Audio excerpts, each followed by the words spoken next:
ఇక్కడ అన్ని ప్లాట్లలో మామిడి శ్రీగంధం చెట్లతో అద్భుతంగా ఉంది. ల్యాండ్ అప్రిషియేషన్, ఫ్రీ మెయింటెనెన్స్, పండ్ల తోటల తాలూకా ప్రయోజనాలు, డబుల్ బెనిఫిట్ ఆఫర్ తో సిర్లసీమ 2. రాష్ట్రంలో ఉన్నటువంటి పరిస్థితులు బీజేపీ, తెలుగుదేశం పార్టీ, జనసేన కలిసి పోటీ చేస్తాయి అనేటువంటి సంకేతం నేను ఢిల్లీ నుంచి వస్తే రాష్ట్ర వ్యాప్తంగా ప్రజలు దానికి ఆమోదించారు.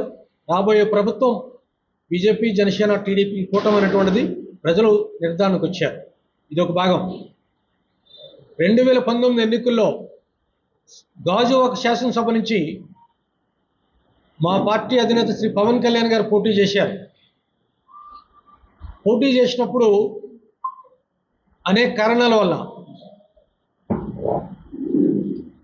పవన్ కళ్యాణ్ గారిని గెలిపించుకోలేదని, అసెంబ్లీకి పంపించుకోలేదని జనసేన పార్టీ శ్రేణులుగా మేమందరం చాలా బాధపడ్డాం, విచారించాం. రేపు 24 ఏప్రిల్లో జరిగే ఎన్నికల్లో పార్టీ అధినేత శ్రీ పవన్ కళ్యాణ్ గారు గాజువాక నుంచి పోటీ చేయాలని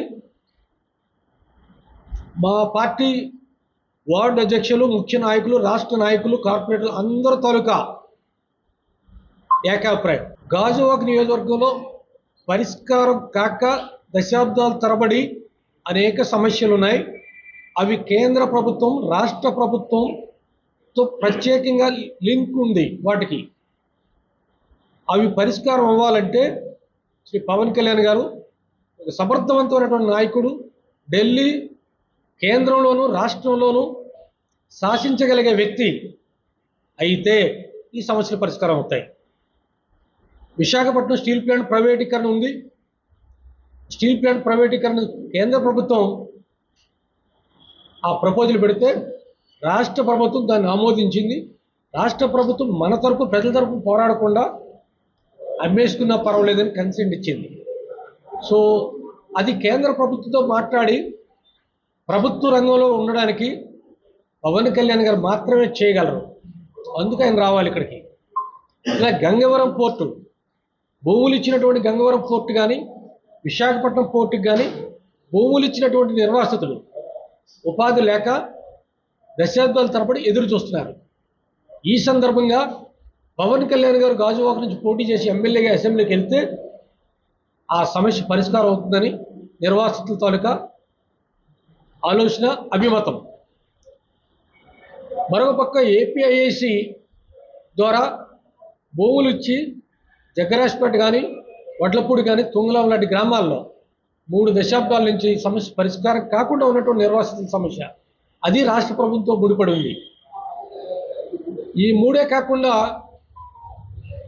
మౌలికంగా ఈ గాజువాక నియోజకవర్గంలో అనేకమైనటువంటి సమస్యలు ఉన్నాయి. కొండల మీద, గుట్ల మీద దేశం నలుమూలల నుంచి ఉపాధి కొరకు వచ్చి ఇక్కడే స్థిరపడినటువంటి వారికి మౌలిక వసతులు కొరత ఉంది. దానిపైన ప్రత్యేకంగా పోరాడగలిగే శక్తి, సామర్థ్యం పవన్ కళ్యాణ్ గారికి మాత్రం ఉంది. మరోపక్క ఫార్మా కంపెనీ పరవాడలో ఉన్నప్పుడు కూడా ఫార్మా కంపెనీ నిర్మాణానికి దాదాపు 7 గ్రామాల ప్రజలు భూములు ఇచ్చారు. ఆ భూములు ఇచ్చినటువంటి ప్రజలు గాజువాక నియోజకవర్గంలో ఉన్నారు. వాళ్ళకి ఇప్పటికి కూడా 15 ఏళ్ళు గడిచినా ఉపాధి దొరకనటువంటి పరిస్థితి, ఉపాధి లేక వాళ్ళు కూడా ఎదురు చూస్తూ ఉన్నారు. అన్నిటికీ మించి ఇది మినీ ఇండియా గాజువాక. ఇక్కడ దేశంలో ఉన్నటువంటి అన్ని మతాలు, అన్ని కులాలు, అన్ని ప్రాంతాల మనుషులు ఇక్కడ దశాబ్దాల తరబడి ఉన్నారు. అందుకే ఇక్కడికి ఒక సమర్థవంతమైనటువంటి నాయకత్వం కావాలి. ఒక కేంద్ర ప్రభుత్వం, రాష్ట్ర ప్రభుత్వం నేరుగా మాట్లాడగలిగే శక్తి సామర్థ్యం ఉన్నటువంటి నాయకుడు అవసరం గాజువాకలో ఉంది.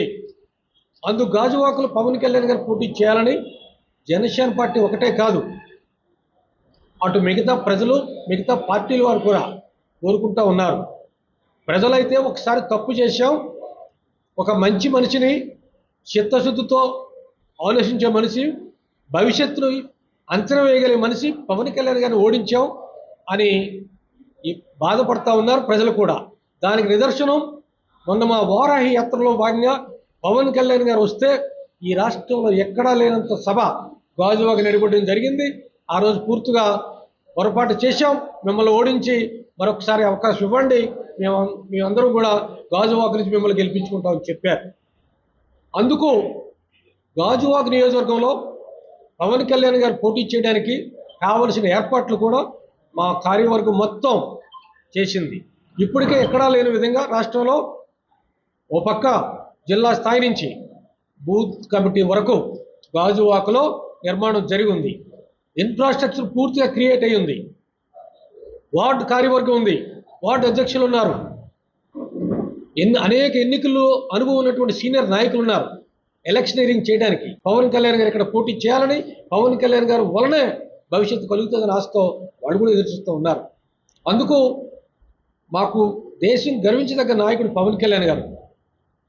ఇక్కడ స్టీల్ ప్లాంట్ని దానిపైన ఆధారపడినటువంటి దాదాపు 32,000 కుటుంబాలతో పాటు నిర్వాసితులుగా ఉన్న 140,000 కుటుంబాలకి మేలు చేయాలంటే, ఉపాధి కల్పించాలంటే పవన్ కళ్యాణ్ గారు రావాల్సి ఉంది. పవన్ కళ్యాణ్ గారు ఒకసారి విశాఖపట్నం గాజువాకలో పోటీ చేస్తే ఉత్తరాంధ్ర అభివృద్ధికి దోహదపడుతుంది. గాజువాక అనేది గేట్వే ఆఫ్ ఉత్తరాంధ్ర. ఉత్తరాంధ్ర అనేటువంటిది దాంట్లో గాజువాక ఇది ముఖద్వారం. ఈ ముఖద్వారం ఎందుకంటారంటే ఉత్తరాంధ్ర ప్రజలందరూ కూడా కూలీనాలు చేసుకోవడానికి ఇక్కడే అందరూ స్థిర నివాసం ఏర్పరచుకున్నారు. కాబట్టి ఉత్తరాంధ్ర అభివృద్ధి చెందుతుంది. అందుకు పవన్ కళ్యాణ్ గారు ఇక్కడ పోటీ చేసి అసెంబ్లీకి వెళితే మాకు గాజువాకలో ఉన్నటువంటి సమస్యల పరిష్కారంతో పాటు ఈ ప్రాంతం అభివృద్ధి చెందుతుంది అనేటువంటిది మా అందరి తాలూకా ఆకాంక్ష, అభిమతం. మేమందరమే ఇప్పటికే బూత్ లెవెల్లో ట్రైనింగ్ ఇచ్చుకోవడానికి, ఎన్నికలు ఎలక్షనీరింగ్ చేసుకోవడానికి కావలసిన ఏర్పాట్లన్నీ పూర్తి స్థాయిలో చేసుకున్నాం. మాకు 302 పోలింగ్ బూత్లు ఉంటే ఏ పార్టీకి లేనంతగా మాకు 3,200 మంది బూత్ కమిటీల ద్వారా నిర్మాణం చేసుకున్నాం. మరిన్ని వీడియోస్ కోసం ఛానల్ ని సబ్స్క్రైబ్ చేయండి, లేటెస్ట్ అప్డేట్స్ కోసం వాట్సాప్ ఛానల్ ని ఫాలో చేయండి అండ్ లింక్ డిస్క్రిప్షన్ లో ఉంది.